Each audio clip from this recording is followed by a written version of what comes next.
Vous avez de super souvenirs conjugaux, peut-être des premiers jours, premières semaines, premiers mois, peut-être même des premières années, et puis vous avez le sentiment que progressivement, votre conjoint a baissé son implication dans votre couple et vous en vivez une frustration, on peut même d'en souffrir. Alors, comment comprendre ce qui se passe, à partir de quoi, et puis surtout, comment faire pour que votre conjoint recommence à s'impliquer dans le couple? Je m'appelle Pascal Kionkion, votre coach thérapeute praticien en relation d'aide, et je vous donne toutes les clés pour être heureux à deux. Bonjour, ravi de vous retrouver, j'espère que vous êtes tout à fait disposé et tranquille pour écouter ce podcast, parce qu'on va aborder un sujet qui est sensible pour certaines personnes, parce qu'effectivement, vous avez peut-être vécu des choses magnifiques dans votre couple, et puis vous vous demandez si vous avez fait le bon choix, tellement vous avez l'impression de ramer, de plus vraiment être un couple. Peut-être même vous posez-vous la question de savoir si votre conjoint est encore amoureux ou amoureuse.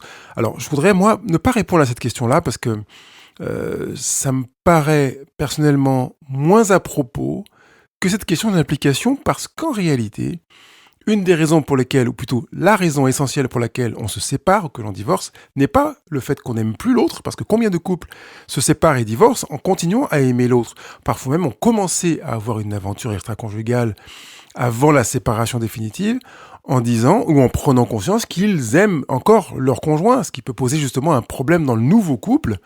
Et vous pouvez interroger des personnes autour de vous qui vont vous dire effectivement, j'ai commencé une nouvelle relation alors que j'aimais encore mon conjoint. Et c'est quelque chose qui est parfois difficile à vivre, même en termes de culpabilité. Donc je préfère m'arrêter sur la carence d'implication, parce que c'est véritablement là la fuite d'investissement conjugal qui est la cause de la séparation et d'une prise de distance qui peut être fatale, tout simplement. Donc j'ai noté 3 raisons pour lesquelles il peut y avoir une baisse d'implication du conjoint ou même un manque d'implication du conjoint. Et je voudrais d'abord m'arrêter sur ces 3 raisons-là.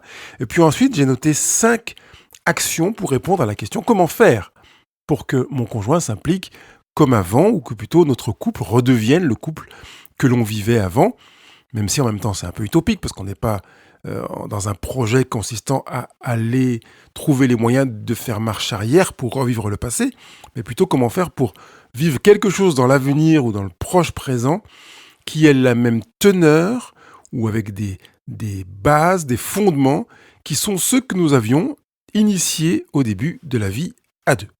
Alors, c'est parti pour la première raison. Peut-être est-elle d'abord fondée sur la séduction. Alors finalement, mes 3 raisons vont être autour d'un S. La première, c'est la séduction. Si votre couple est né sur la base de la séduction, vous savez pertinemment qu'il n'est pas possible de séduire quelqu'un pendant des mois et pendant des années. Une fois que l'on a obtenu ce qu'on a souhaité, ce qu'on a cherché à obtenir par la séduction, on va baisser, on va dire, l'investissement séduction en estimant que ça y est, on n'a plus besoin d'investir. Alors, ça peut paraître un peu décourageant et je ne voudrais pas que ce soit vu comme ça. Je suis hyper défavorable à la séduction dans la relation de la création d'un couple. Je préfère que l'on se livre tel qu'on est, le plus proche possible de ce qu'on est, pour éviter de passer par la séduction, parce que qui dit séduction dit systématiquement ou quasi systématiquement déception ou désillusion. Donc, si votre conjoint ou vous-même avez utilisé la séduction et très très fortement marqué, c'est tout à fait légitime qu'il y ait une inflexion après. Alors certains me diront, Pascal, peut-on vraiment envisager une relation conjugale sans phase de séduction? Alors, je dirais peut-être que non, mais parfois oui, parce que parfois ça nous tombe dessus, entre guillemets. On était avec un pote ou avec une nana en soirée, etc. Et finalement, on était vraiment dans le bruit de décoffrage de soi-même et quelqu'un d'autre a flashé sur nous. Donc on n'était pas en train de chercher à avoir une relation particulière avec cette personne. Donc parfois on nous a vus au boulot, on nous a vus... Voilà. Donc vous comprenez qu'il y a parfois, il n'y a pas de séduction. C'est on n'a plu à la personne parce que elle nous a vus être avec d'autres et pas forcément avec elle. Et quand il y a eu séduction, il peut y avoir une séduction à des niveaux différents. Ça peut être une très très forte séduction, ça veut dire que je vais être très loin de qui je suis pour chercher à séduire l'autre personne. Allusion au au titre de Francis Cabrel, Un samedi soir sur la Terre. Je vous invite à lire au moins, regarder ce texte. Je trouve très intéressant. Ou bien baisser, c'est-à-dire que oui, je suis quand même très très proche de moi, mais il y a des petits éléments que j'ai amplifiés ou minimisés, mais très légèrement. Ce qui fait que ça va très très difficile pour le conjoint d'avoir l'impression de la séduction. Alors vous savez que peut-être, je ne sais pas si j'ai déjà mentionné Alexandre Comon, un gars qui a un blog et qui coach les gens pour qu'ils arrivent à faire revenir l'être aimé, pour plaire à l'être aimé, et qui met en avant la séduction et pour lequel je me désolidarise complètement. Je ne suis pas du tout en accord avec son approche, parce que comme je l'ai dit, la séduction, pour moi, c'est une manipulation. Donc si je ne suis pas conscient de séduire, tant mieux. Je séduis un peu, ou bien je minimise ou augmente un petit peu quelque chose pour essayer de ferrer. À la rigueur, c'est acceptable, tolérable. Mais si je rentre dans un jeu, dans un rôle pour séduire l'autre, pour moi, il y a manipulation. C'est donc déjà un mauvais présage pour l'avenir conjugal qui donne l'impression que je vais chercher à manipuler l'autre ou à le faire être ou faire ce que je voudrais, comme je voudrais, quand je le voudrais, et pas comme etc. Vous voyez, comprenez qu'il y a une sorte de caractère malsain dans cette démarche. Et d'ailleurs, la séduction va de toute façon s'écrouler dans la phase qui suit les phases préliminaires de la création d'un couple, quand on appelle ce que j'appelle moi la phase d'atterrissage, où va s'installer la routine. Alors je sais que certains considèrent que la routine c'est pas bien et qu'il n'y a que du négatif à la routine. Si vous considérez ça, c'est que vous n'avez pas encore lu le livre que j'ai publié et qui est offert, que vous pouvez télécharger sur le blog couple-heureux.com. Allez vous supporter votre conjoint toute votre vie, parce que le maître mot de ce livre, c'est de travailler sur la routine, d'expliquer les raisons pour lesquelles on a besoin de la routine, de veiller à ce que la routine ne devienne pas négative et d'en tirer le bénéfice. Alors, c'est une version abrégée que vous avez là. Je n'ai pas encore publié la version complète, qui est encore en relecture, en peaufinage, réflexion, avec même en plus des hésitations. Il y a des points que je me dis, est-ce que je les mets comme ça? Comment je vais les travailler? Mais vous pouvez déjà commencer à vous nourrir de ce livre pour en tirer le meilleur et installer votre routine sans y voir que du négatif. D'accord ? Un des premiers avantages de la routine, je donne juste celui-là et je vous invite à aller lire le livre, c'est que la routine nous permet de gagner du temps. Allez, je dis qu'un seul avantage, puis j'en donne deux. Deuxièmement, de baisser la consommation énergétique. J'ai pas besoin de réfléchir, c'est comme ça, j'y vais. Voilà, je gagne du temps et du coup, j'augmente mon efficacité conjugale. Voilà. Donc je m'arrête sur ces deux aspects-là. Je vous laisserai aller lire le livre. Et je vous rappelle que quand vous téléchargez le livre, je suis disposé à répondre aux questions sur le livre, gratuitement par email. Vous me dites, voilà, j'ai lu que tu as dit ça, que tu as écrit ci et ça. J'aimerais te poser une question. Et vous me posez la question, je vous réponds en général dans les 24 heures. Le premier S qui fait que votre conjoint peut avoir tendance à baisser son implication dans le couple, c'est le S de la séduction. Le deuxième S, c'est celui de la souffrance. Alors, il y vient juste après la séduction, et la première dimension que je voudrais aborder dans cette souffrance, c'est parfois la prise de conscience qu'il a été dans la séduction. Il y a une culpabilité qui est de se dire « j'ai vendu quelqu'un ou quelque chose que je ne suis pas, je n'arrive plus à porter le poids de ce que j'ai donné l'impression d'être, je me sens fatigué et un des meilleurs moyens de rester en couple tout en limitant les dégâts quelque part, c'est de garder ma culpabilité pour moi et de tenter de maintenir le cap. On est dans une phase de désillusion. Le conjoint s'est rendu compte que vous n'êtes pas ce que vous avez montré. Ou bien vous vous rendez compte que votre conjoint n'est pas ce qu'il a montré. La désillusion. Je vois deux options qui s'ouvrent devant vous dans cette phase de désillusion, qu'il s'agisse de vous ou de votre conjoint, si vous êtes dans la souffrance ou si c'est votre conjoint qui est dans la souffrance. La première, c'est le repli.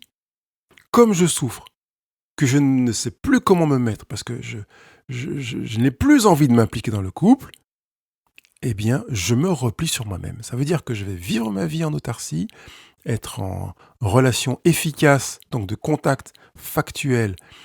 T'as fait les courses ? Non, tu ramènes le pain ? Oui, on va être dans une relation de surface. Au lieu d'être dans une relation verticale, de profondeur, où on est véritablement dans le comment tu vis cela, comment tu te sens, et je t'écoute parce que tu comptes pour moi.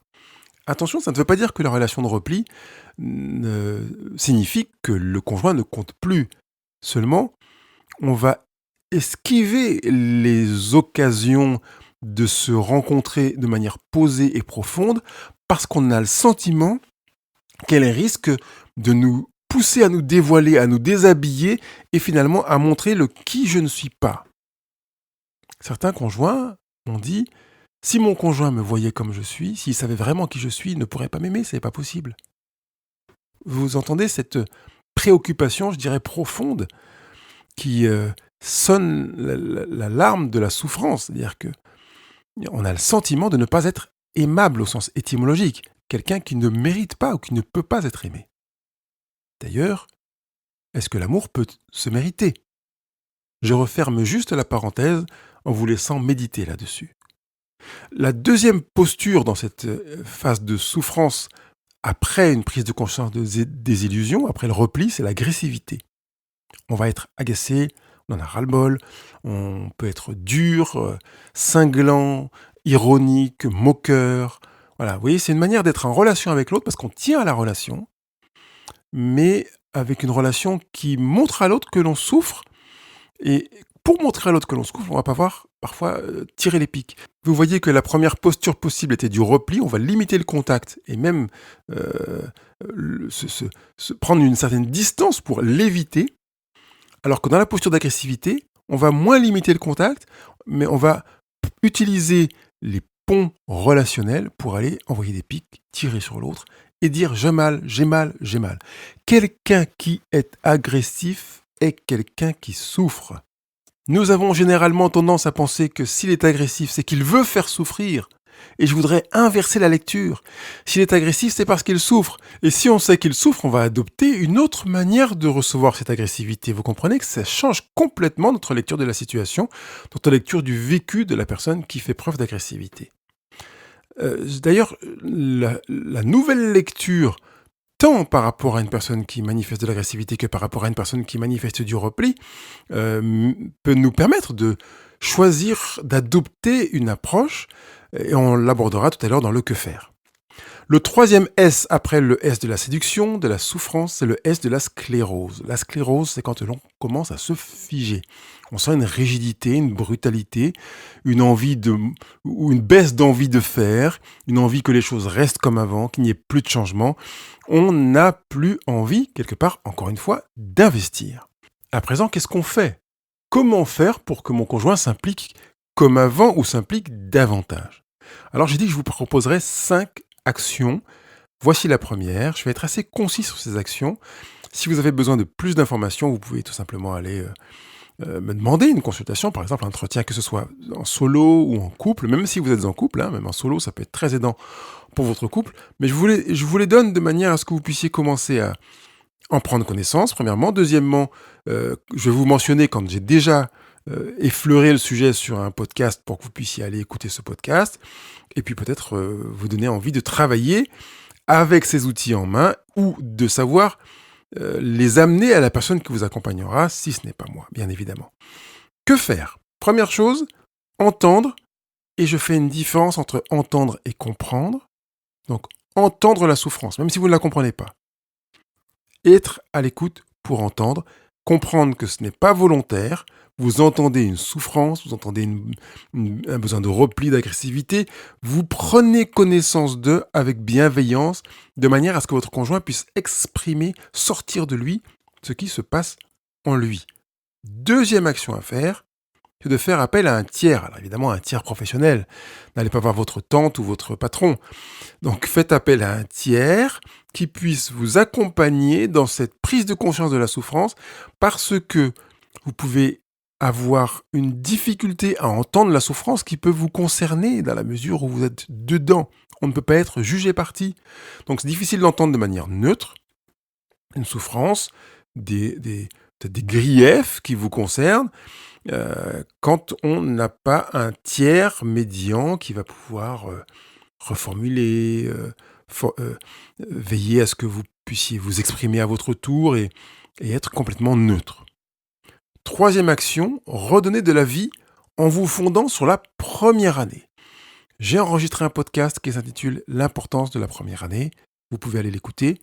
Vous allez puiser dans ce que vous avez vécu cette première année de relation. Si ça fait moins d'1 an que vous êtes ensemble, on va dire la première quinzaine, premier mois de fréquentation, pour aller voir ce que vous avez vécu à ces moments-là, identifier les éléments de séduction et entre autres, je vous expliquerai comment utiliser cette première année dans le cadre d'un entretien individuel ou conjugal si vous choisissez de faire le pas. 4e action, vous fondez sur le langage de l'amour. Alors, il y a un podcast qui présente le livre de Gary Chapman, Les langages de l'amour, dans lequel j'explique avec Lily comment fonctionne ce langage de l'amour.